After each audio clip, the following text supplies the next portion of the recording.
Hello and welcome to my studio. This is Kelly from Kelly's Creative Comforts, and today I would like to talk about bias binding. Not so much how to apply bias binding, because bias binding is applied to your quilt exactly the same way as regular binding, and it's sewn together the same way. It's the cutting of bias binding that tends to be a bit of an issue. It's really not that bad at all. And today I'm going to show you a way to cut it where you don't need any special tools, no special rulers. You just need your regular ruler, a rotary cutting mat, and your rotary cutter. I use this method if I am cutting a piece of fabric that is a ½ meter or smaller. Anything over a ½ meter, I will use a different folded method, which I will show you in another video. So stay with me and we'll show you how easy it is to cut bias binding. Before we get started, let's talk a little bit about what bias is and why it makes it so important to have bias if you're doing a curved edge. So I'll demonstrate on this little 10-inch square. If I had a full piece of fabric and the salvages were here and here, so this would be across the salvage, there's just a little bit of stretch, just a little bit of give, not much.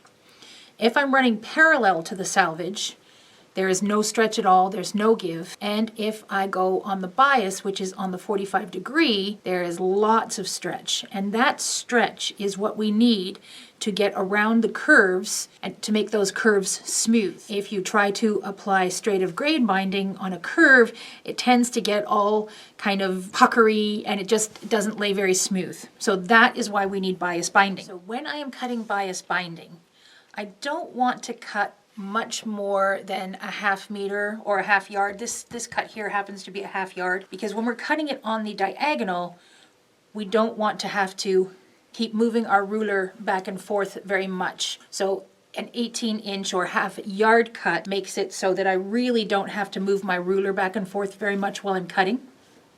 If I am cutting a bigger piece, where I'm cutting a whole yard, then I will do a different fold method. But for this one, all you need for this method is a ruler that has a 45 degree mark on it. You need your rotary cutter and you need a big enough mat to be able to do the cuts. Now to prepare my fabric for this, I do cut my salvages off. So I've cut the salvages off this piece of fabric. It has been pressed and apparently not lint brushed very well. So when you are cutting bias binding, the first thing you need to do is to establish a 45 degree angle. Now, a lot of quilting rulers come with at least the 45 degree mark on them. Some have quite a few more. If you don't happen to have a ruler that does have the 45 degree mark on it for you, you can just take a regular piece of paper. This is just an 8.5 by 11. And if I fold it over like this, I want to turn it into a square. And I'll fold it like this. And again, around here, this now gives me a 45 degree angle. And I can just line that up in the corner. Oopsie.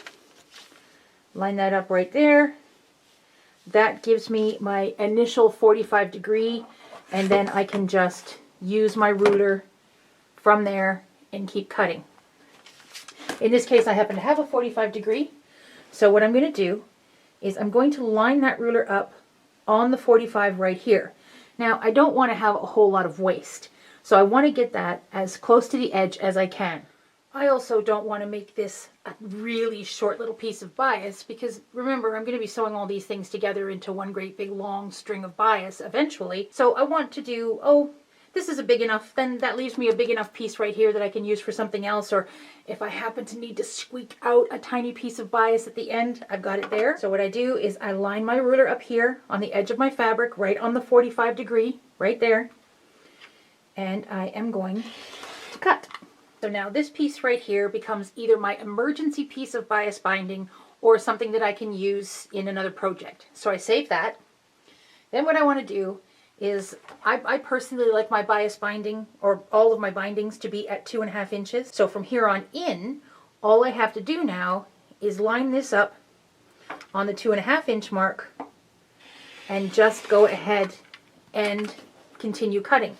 Once I have established that 45 degree, I no longer need to worry about that. I can just continue cutting my bias strips.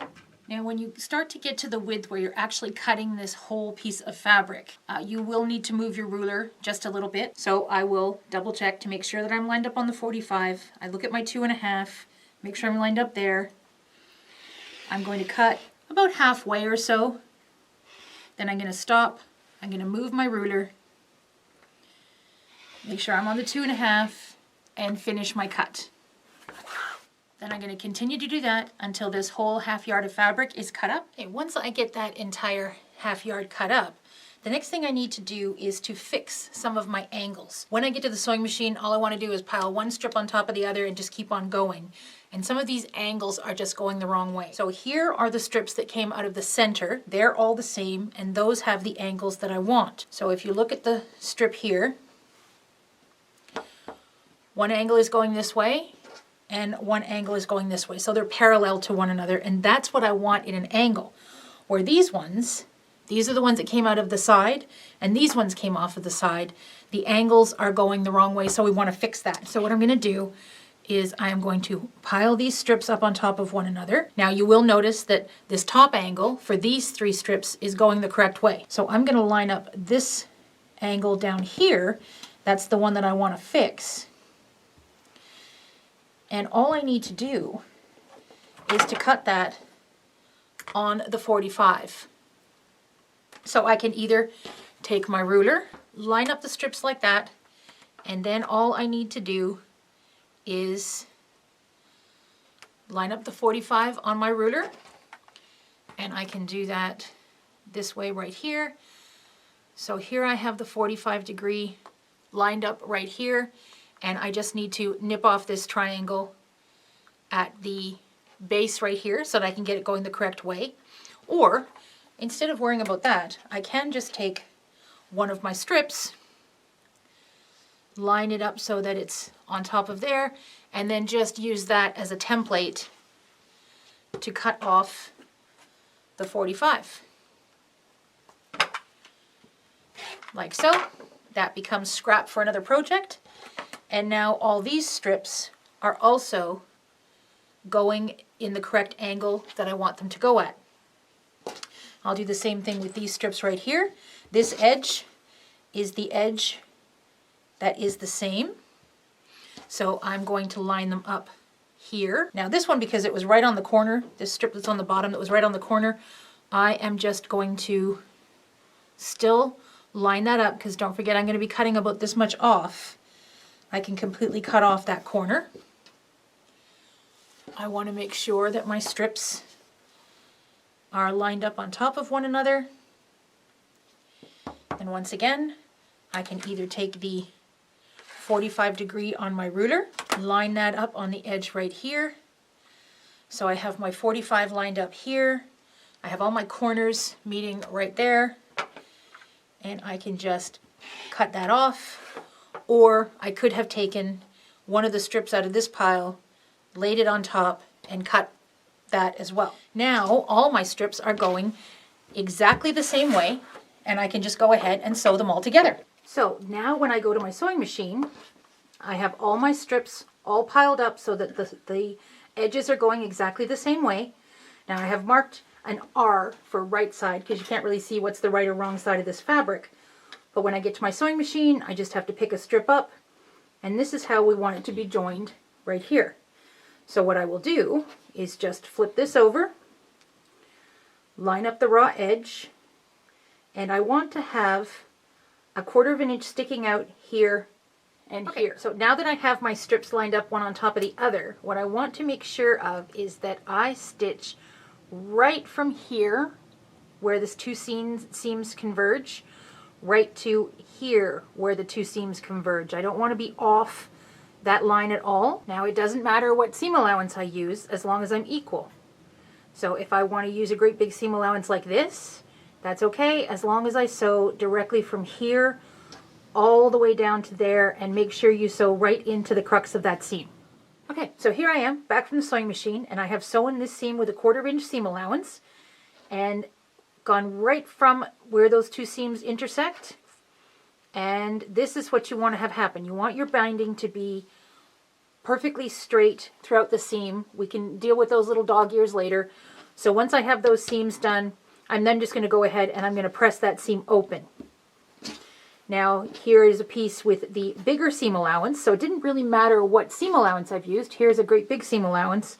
When I pull those open, I still have a nice piece of binding going straight through. And again, I can go and then just press that seam open, and I can deal with those dog ears later. Now this is what happens if you don't sew directly from the corner to the corner. You can see in here that I've missed that corner right there, and I missed it a little bit down here too. So when I pull my seam, my bias open, you can see that it's kind of sticking out at one end and it's not really very straight. So we want to avoid that from happening.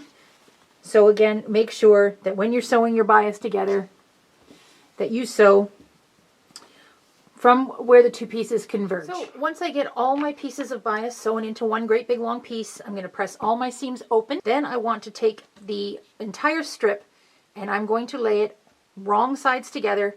Make sure my raw edges here are lined up perfectly, and I'm going to press it in half, the whole entire strip.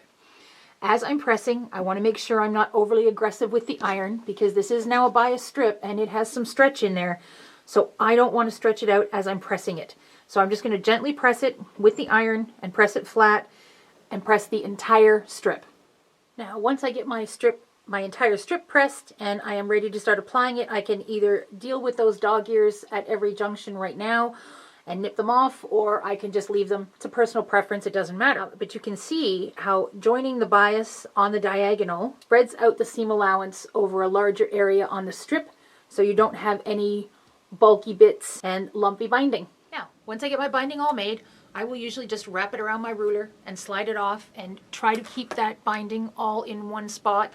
Or I will get one of the bolt cardboards from the fabric store, wrap it around one of those and try to keep the binding. I do try to make my binding just after I finish making the quilt, or cutting up my binding before I finish making the quilt, to try to keep the binding with that quilt. Because chances are, if I just keep it as yardage, by the time I get around to binding the quilt, I will have used some of that fabric for something else.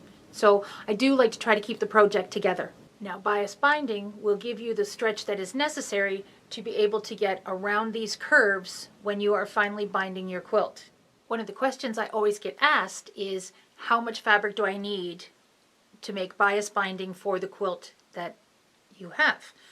So part of that depends on how wide you like your binding to be. I like a 2.5 inch binding, but it will depend. Of course, if I'm doing a 2-inch binding, I'm going to be able to get more strips out of a yard than if I'm doing 2.5 inch binding. So the math becomes a little bit more interesting than just trying to figure out regular binding. So I have put a link underneath the video to a printout that you can print and keep as a guideline as to how much fabric you would need to purchase. So generally, if I am making a king size quilt, I'm going to want at least a little bit over a meter, almost 1.25 meters.